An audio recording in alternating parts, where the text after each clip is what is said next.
students and staff reflect on the changes in room draw. A new bike share program inspires students to go green and be healthy. And Kroski students get an upgrade in their everyday lives. All this and more coming up next on College Week.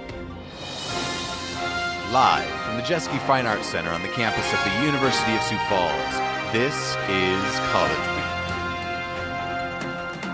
Week. With Lavelle Jackson, Tracy Erdman, and Jerry Coxwell Sports.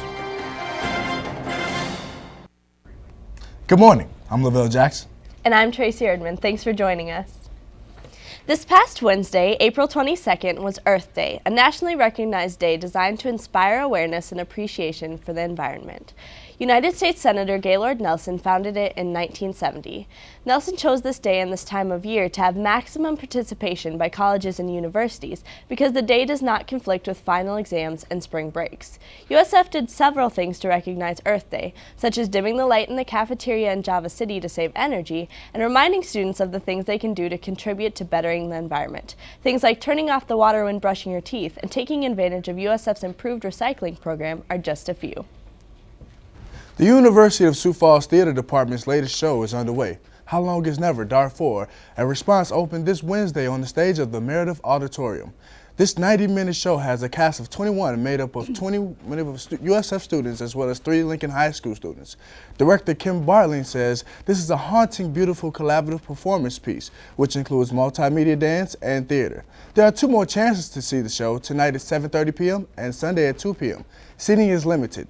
To reserve your tickets, call the box office at 331-6787. Part of the mission of the honors program at the University of Sioux Falls is for students to think creatively and critically and engage wholeheartedly and with integrity the world of ideas, scholarship, culture, and service. For the spring honors activity, students are invited to do just that. Students have the opportunity to attend Puccini's opera Turandot tonight at the Washington Pavilion at 8 o'clock. The opera, sponsored by RBC Wealth Management, is based on an ancient fable set in China. Turandot tells of one woman's journey from cold isolation to love and features the tenor aria Nessun Dorma, which Pavarotti made famous. For ticket information, call the Symphony office at 605-335-7933 or toll free at 1-866-681-7376. Earth Day brought with blue skies and a new group on campus. Here's Aaron Heinert with the story. Bikes, a simple form of transportation that has been around for centuries, is making an appearance at USF. The Cougar Cyclism Bike Share program kick-started on Earth Day by introducing 6 new giant simple single cruisers to campus. This program, initiated by Dr. Bill Sofing, was made to encourage students to be more environmentally cautious. One of the goals of the university has been a issue of wellness for students. That and my personal goals of maintaining a greener earth started 40 years ago. So it's really important, I believe, to try and meet one's personal goals as well as one's institutional goals. The bike program is a great idea, not only for physical health and fitness, but also just to get students aware of being more green and leaving their cars behind and biking to the grocery store. This is a great basket. You can put tons of great stuff in it and just leave your car behind and enjoy this great weather. Karen Sumner attended the informational meeting and explained why biking is good for everyone. Cycling is so much fun because it's great on your joints. You can go fast. You can glide at times. There's not very many sports where you can glide, and it's great. It's a good way to get outside, and you don't have to necessarily expend a lot of energy to do it as much as like if you go for runs. USF partnered with Spoken Sport of Sioux Falls to obtain the new 2-wheelers. Spoken Sport was very generous about even the transportation costs and assembly. They basically gave it to us for what they pay for them. And so it was very generous. And they just want to get the bikes out there. It's not bad for business either. Checking a bike out, according to Sofing, is relatively easy, although cyclists are required to wear a helmet. Something that's very low commitment on their part. All they have to do is fill out 3 forms and then they can go have some fun. And safety is important. I do worry about people. We do have a helmet requirement for the program, but it shouldn't constrain them too much, and it may actually save their lives. You do wear the helmet at all times, even though you feel like maybe you look dorky. Just wear it, sport it, it's safe. For College Week, I'm Erin Heinert. If you'd like to join the Bike Share event, contact Bill Sofing through campus email or at 331-6759. Coming up after the break, hear how the annual room draw event affected students living on campus. We'll be right back.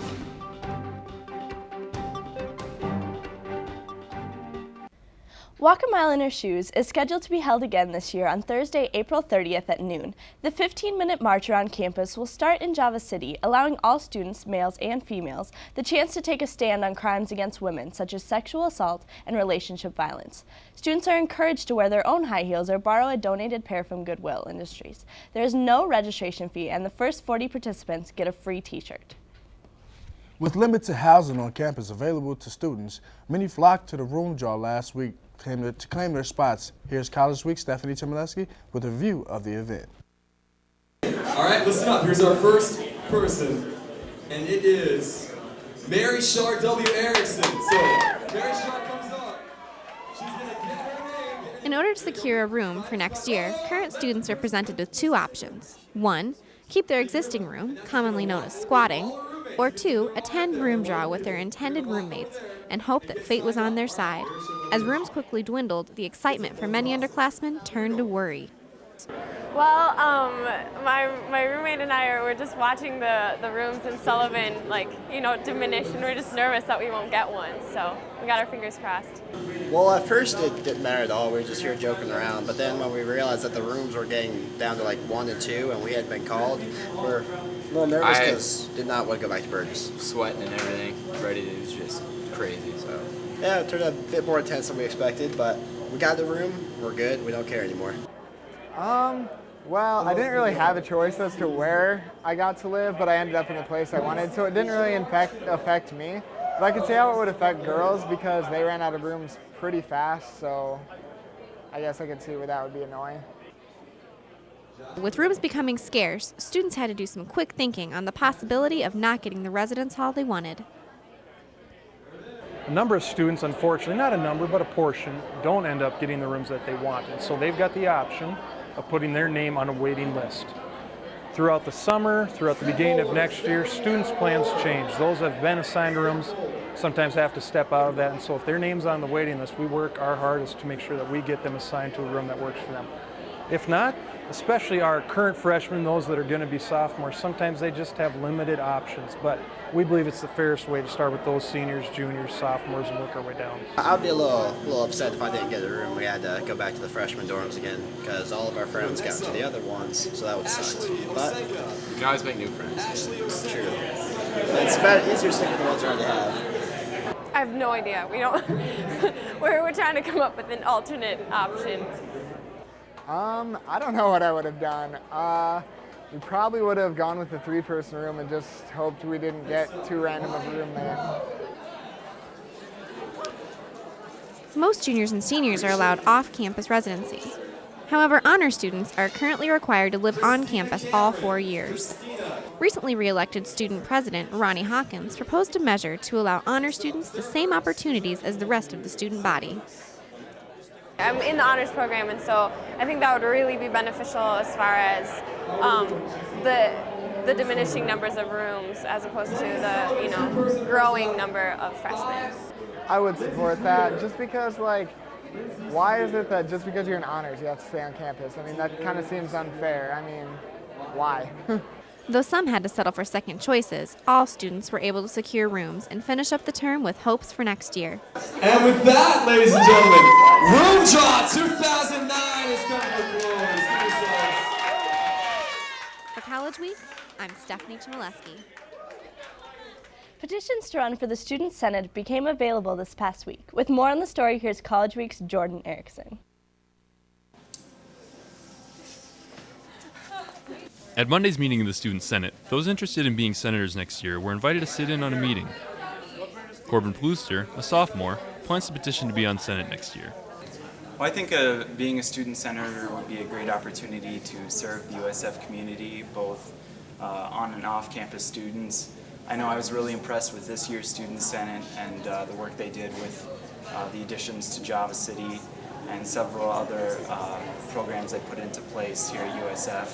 And I'd just be interested in pursuing that as a part of my education here at USF. Many students are on Senate all 4 years of their college careers.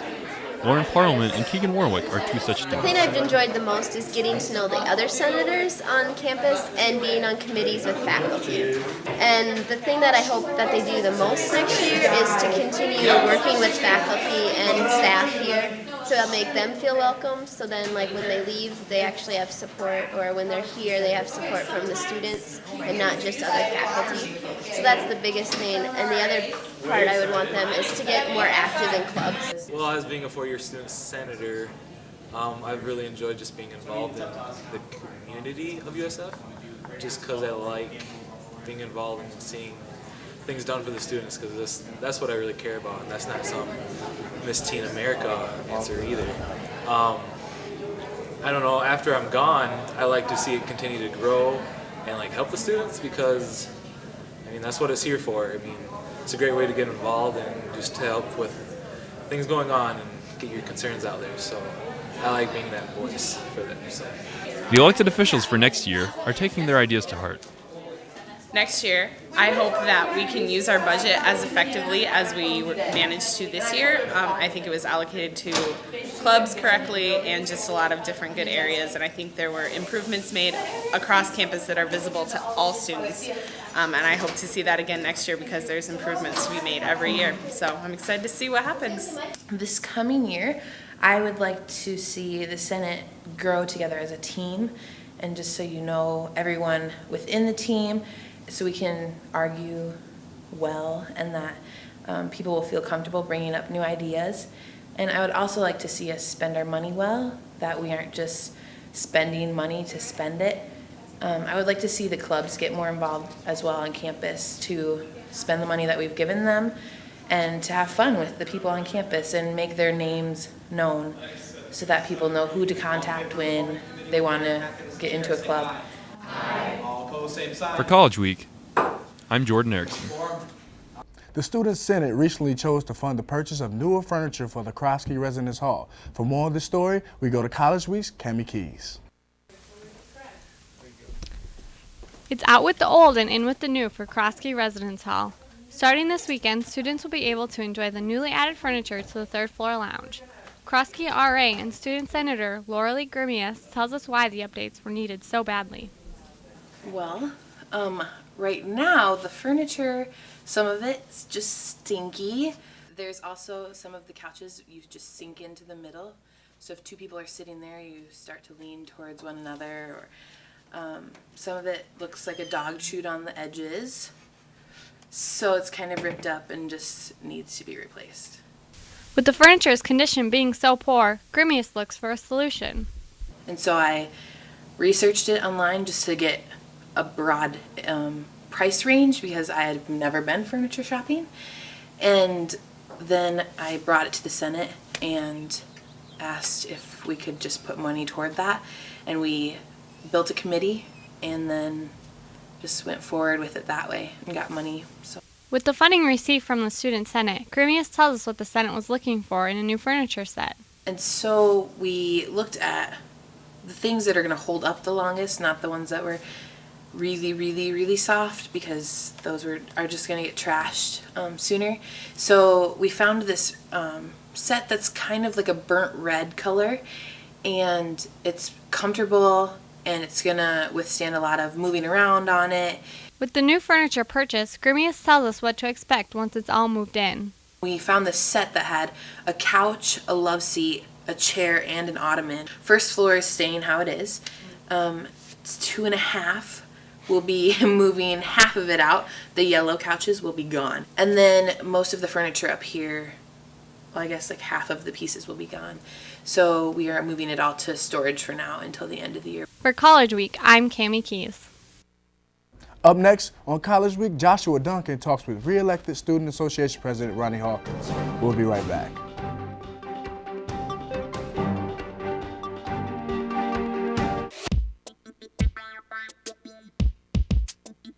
USF Crosstalk with Joshua Duncan and Stephanie Chmielewski.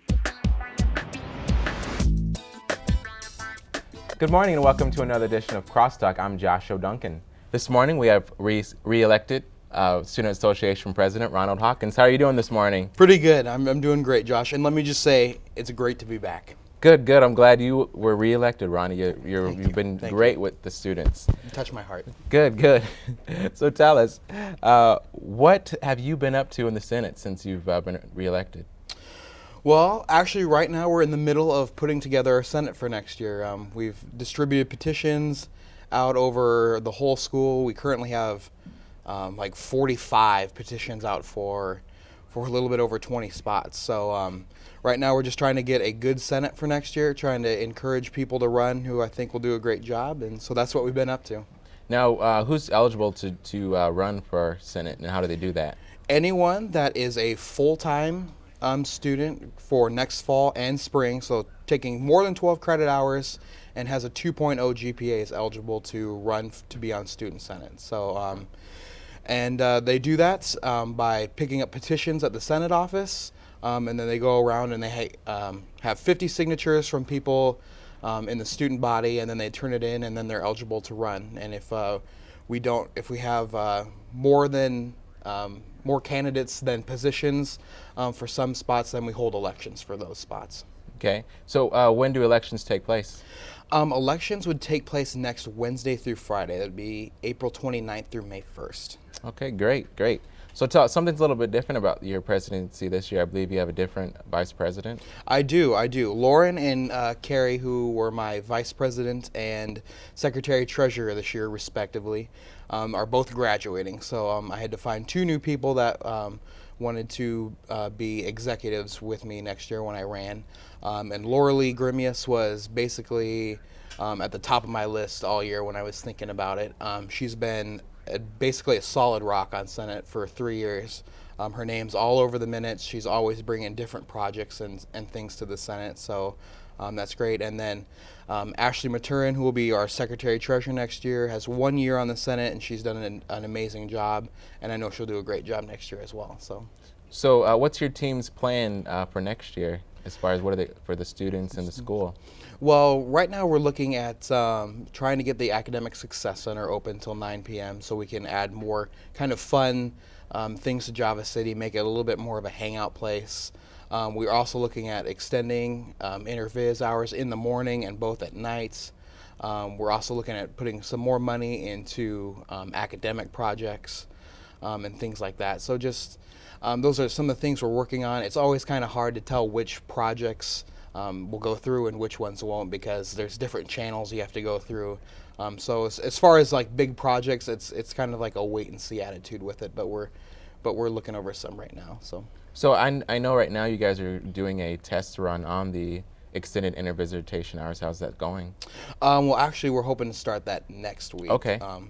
We'll have campus-wide intervisitation start at 11, and then in the upperclassmen dorm of CB, Collier Baker, we'll have an extension till 1 a.m., and then Sullivan will have a 1 a.m. extension only on the weekends. And we're hoping that it will go well. We're hoping that we'll see a decrease in the amount of intervisitation violations that are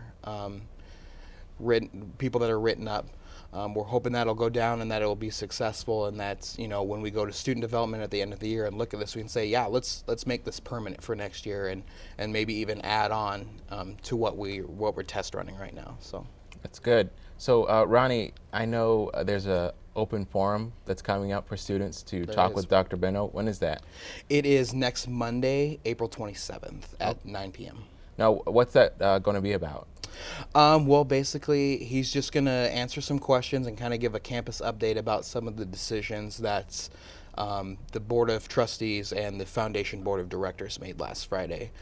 They made a couple big ones that have students' implications on them, so he'll just be addressing some of those and taking questions on them. That's good, that's good. So who kind of initiated the meeting? Was it him, or was it? Yes, it was him. He asked me to call a full meeting of the Student Association, so that would be everyone. I know he's meeting with faculty earlier that day, and he's meeting with athletes afterwards, so he'll be meeting with just about everyone on campus that day. So that's good, that's good. So coming up as far as with next year, what are some of your thoughts with the students in their involvement? How are you going to do that? Well, basically, for Student Senate next year, we just love to have another really transparent, really active student government. We had a great one this year that will kind of, I'd even like to increase our transparency, whether that's, emailing the minutes from our meetings afterwards, or holding forums with the Senate on some of the stuff we're doing, because it's always we're always trying to get student feedback for projects and stuff, because they're the ones that live on campus. They're the ones that drive the campus. So it's always important to make sure that we're bringing ideas from the students to the Student Senate. Well, thank you, Ronnie, for joining us this morning. And thank you for joining us with another edition of USF Crosstalk. I'm Joshua Duncan, and we'll see you next week. Next up, college sports with Jerry Coxwell.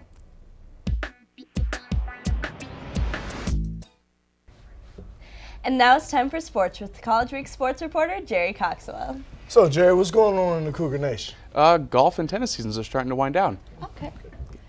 On Tuesday, the USF men's golf team traveled to Orange City, Iowa to take part in the Northwestern College Spring Invitational.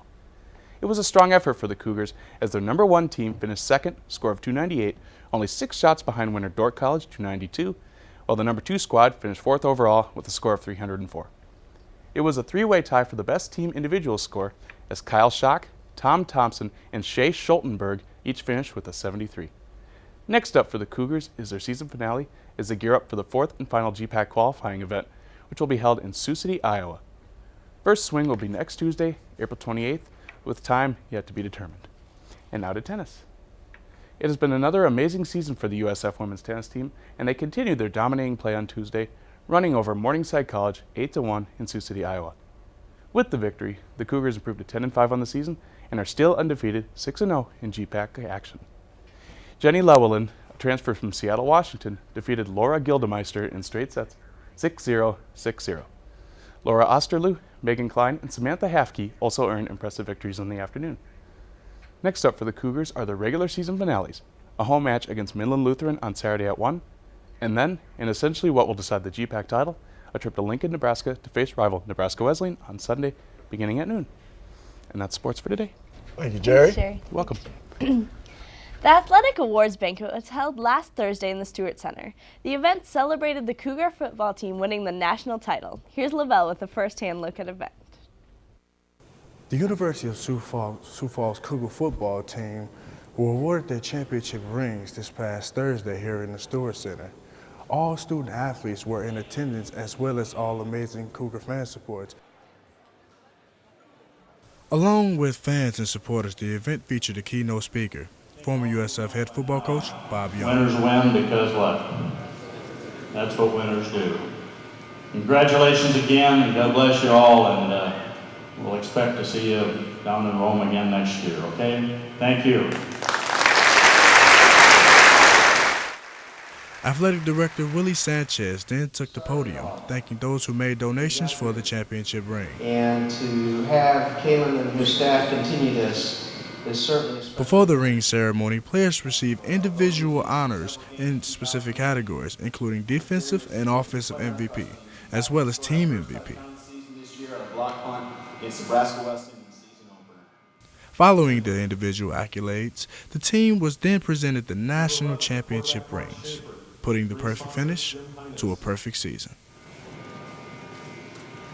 Number 12, quarterback Eric Feldheim. Ring sponsors. Over 85 donations were made sponsoring these championship rings for the Cougar athletes, showing their amazing fan support. The 2009 Cougars are expected to do the same thing. For College Week, I'm Lavelle Jackson. And that wraps up another edition of USF College Week. I'm Tracy Erdman. And I'm Lavelle Jackson. Have a great day.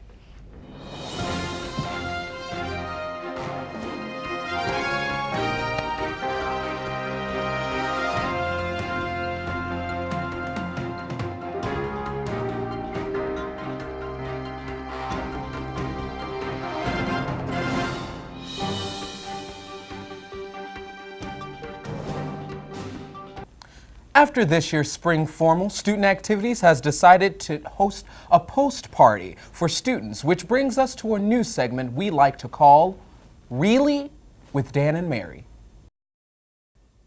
Really, student activities? You want to throw a post-spring formal party? What do I look, 16 to you? Don't answer that. Are you trying to drudge up all those painful memories I have from taking my cousin to senior prom? Really, guys? Really? And really, Rebecca Merriman? Do you want me to start raising funds to pay for this inflatable obstacle course?